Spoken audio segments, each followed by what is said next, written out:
মাসের পর মাস একটু একটু সরে এসেই খুলে পড়ে মেট্রো পিলারের বিয়ারিং প্যাড। এটি নকশার ত্রুটি নাকি অব্যবস্থাপনা তা নিয়ে দ্বিমত আছে বিশেষজ্ঞদের। সামনে আরও বিপদের আশঙ্কা করছেন তারা, তাই অভিজ্ঞ আন্তর্জাতিক সংস্থা দিয়ে একটি পূর্ণাঙ্গ নিরাপত্তা নিরীক্ষা দরকার। বিস্তারিত জানাচ্ছেন নাদিয়া শারমিন।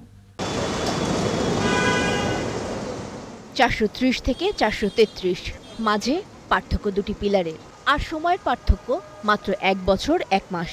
এরই মাঝে পিলার দুটি থেকে 2 দফা ছিটকে পড়ল মেট্রো রেলের বিয়ারিং প্যাড। গত বছর হতাহতের ঘটনা না ঘটলেও এবার প্রাণ হারালেন একজন, আহত হলেন আরও দুজন। একটা বিয়ারিং প্যাডের ওজন কিন্তু প্রায় 50 কেজি। এটা যদি পথচারী মাথায় পড়ে তাহলে আমি মনে করি একটা বড় দুর্ঘটনা হতে পারে।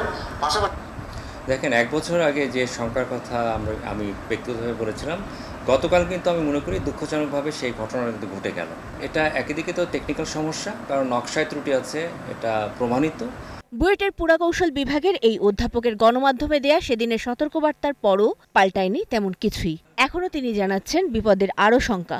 যদি 2 থেকে 3টা বিয়ারিং প্যাড সরে যায় এবং পড়ে যায়, তাহলে আমার মেট্রো পরিচালনাই কিন্তু ঝুঁকিতে পড়বে, তখন ট্রেন একটা বড় ঝুঁকিতে চলে যাবে। এই জায়গায় নকশার ত্রুটি এটা প্রমাণিত, এবং এই নকশা দিয়েই কাজ হয়েছে। অ্যাঙ্করেজ সিস্টেম থাকার কথা, শেয়ার কি থাকার কথা, বা নাট বল্টু দিয়ে যে আটকানোর কথা, এই ধরনের নকশায় কিন্তু কিছু দেয়নি। তিনি জানান, ঠিকাদারি প্রতিষ্ঠান ইতালথাই ডেভেলপমেন্ট কোম্পানির আনা বিয়ারিং প্যাড 2020 সালে বুয়েট পরীক্ষা করে এর মান নিয়ে প্রশ্ন তোলে। কিন্তু এবার যেখানে দুর্ঘটনা, সেই অংশে ওই ত্রুটিপূর্ণ প্যাড ব্যবহার করা হয়নি। কাজেই প্যাডের মান নিয়ে কোনো প্রশ্ন নেই। গতকাল এবং 1 বছর আগে যে বিয়ারিং প্যাডগুলি পড়েছে, এটা মূলত আসলে প্যাকেজ 5 এবং 6, অর্থাৎ যেটা ভিয়েতনাম থেকে আনা হয়েছে এবং পরীক্ষায় কিন্তু এটা উত্তীর্ণ হওয়া। তো আমি সেজন্যই বলছি এটা বিয়ারিং প্যাডের সমস্যা না। বিয়ারিং প্যাড কার্ভের মধ্যে আটকা রাখার জন্য যে মেকানিজম থাকার কথা ছিল, নকশা এটা দেওয়া হয়নি।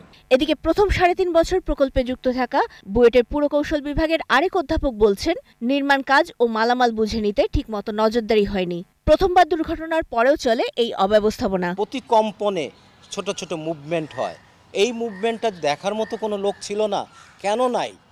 নন টেকনিক্যাল লোক বসে আছে এইসব দায়িত্বে। এখন ডটগুলি যোগ করলে বোঝা যায় সামনেও ঘটার সম্ভাবনা আছে।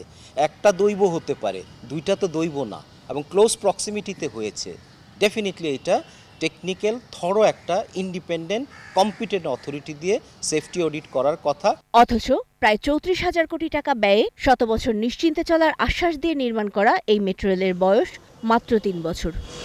একজন পথচারী যখন রাস্তা দিয়ে নিয়ম মেনে হেঁটে যাবেন, তখন তার নিরাপত্তা রক্ষার দায়িত্ব আসলে রাষ্ট্রের।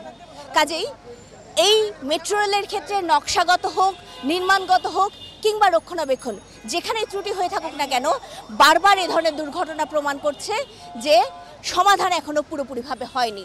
কাজেই মানুষের নিরাপত্তার স্বার্থে, জনগণের নিরাপত্তার স্বার্থে তদন্ত কমিটিগুলো তদন্ত যথাযথভাবে করে সেটির বাস্তবায়নটি জরুরি বলে মনে করছেন বিশ্লেষকরা। নাদিয়া শারমিন, 71, ঢাকা।